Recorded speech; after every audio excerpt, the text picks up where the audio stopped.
The element uranium-235 is extremely rare. Even in natural uranium, it only makes up 0.7% of the content.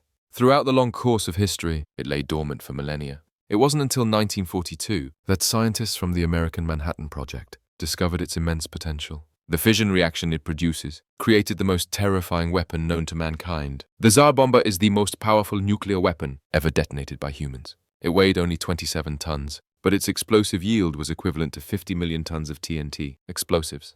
This level of destructive power completely shattered people's understanding and forever changed the global political landscape. So why is it said that nuclear weapons have maintained world peace? To understand this, we need to look back through human history. From the very dawn of civilization, humanity has never stopped waging war. When the United States was founded, it had only 13 states. Today it has 50. When the Grand Duchy of Moscow was established, it was only 240,000 square kilometers. Today, Russia spans over 17 million square kilometers. This extra territory, of course, wasn't some kind of free giveaway. Instead, over long periods of time, it was annexed through constant warfare. If we look at countries around the world today, we can find similar histories. It's a constant cycle of war expansion and development. Generally speaking, human civilization has followed a broad trend, large nations annexing small ones, stronger ethnic groups absorbing weaker ones, and advanced cultures conquering less developed ones. And so national borders continuously expanded. For a very long time, people believed this trend would continue indefinitely.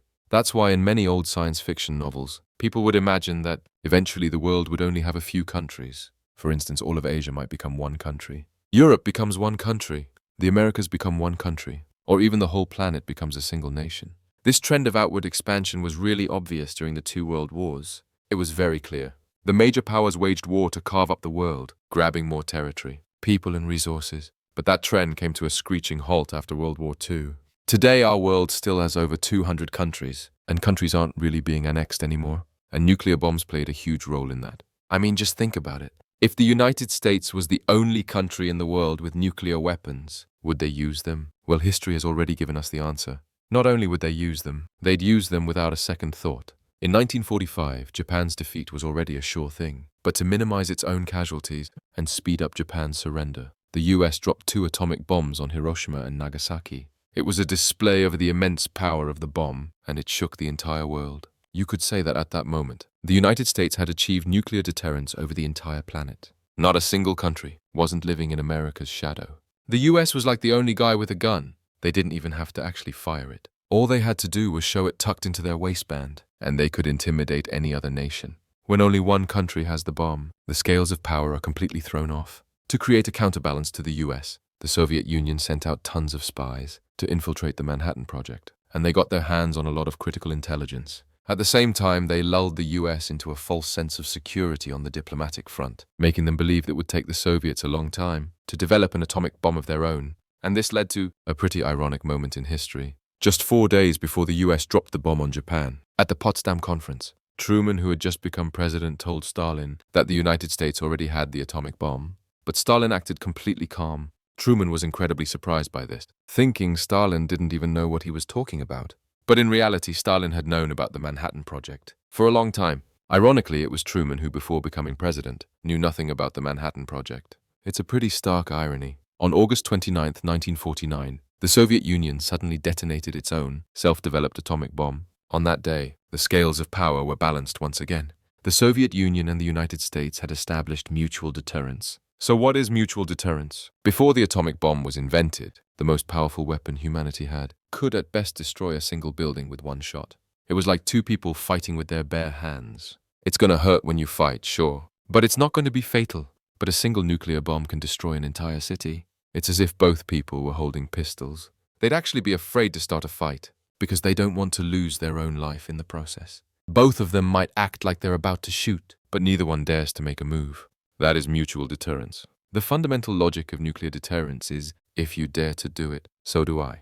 For this reason, when the US and the USSR were building their nuclear arsenals, they both operated on the principle of mutually assured destruction and heavily developed their second strike capabilities. Countless nuclear submarines hidden deep in the ocean guaranteed that even after suffering a first, full-scale nuclear strike from the other side, they could still launch a devastating retaliatory attack. This way, any attack on the other side would be just as devastating to yourself. Since neither side could possibly benefit from it, no one would make the first move. And since neither of them would make the first move, and so a delicate balance was formed.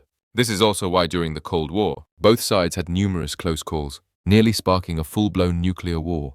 But in the end, they always managed to pull back from the brink, and disaster was averted.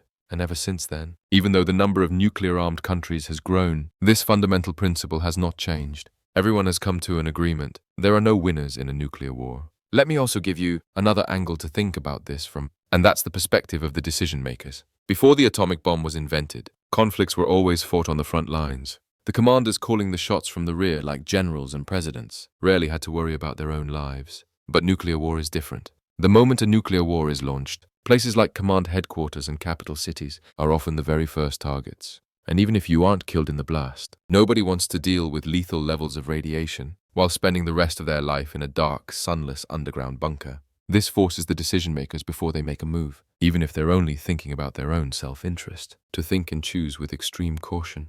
If you look throughout history, in the 75 years since the bomb was invented, no two nuclear-armed nations have ever engaged in an all-out war. The major powers are far more likely to use diplomacy, economic sanctions, and trade wars to settle their disputes. Regional conflicts still happen, but they're fought as proxy wars. It's almost impossible for them to escalate into a world war. Acts of aggression against sovereign nations have been all but forbidden, and a nuclear power using its weapons on a non-nuclear state would also be met with widespread condemnation. This isn't the most perfect world, but it might just be the best situation humanity can achieve, back when the atomic bomb was first successfully tested. J. Robert Oppenheimer, the father of the atomic bomb, once said, "I am become death, the destroyer of worlds." Looking back on it now, we can see that the atomic bomb was more like a deal humanity made with death. At the cost of a slim chance of destroying civilization, humanity received a future of long-lasting peace in return. We still can't say for sure if this bargain was worth it. Only time will tell. Let's hope for world peace, and that human civilization doesn't end up being destroyed by its own hands. And that's the main idea for this video. If you enjoyed it, we hope you'll like, subscribe and share. Your support is what gives us our greatest motivation. Our greatest motivation.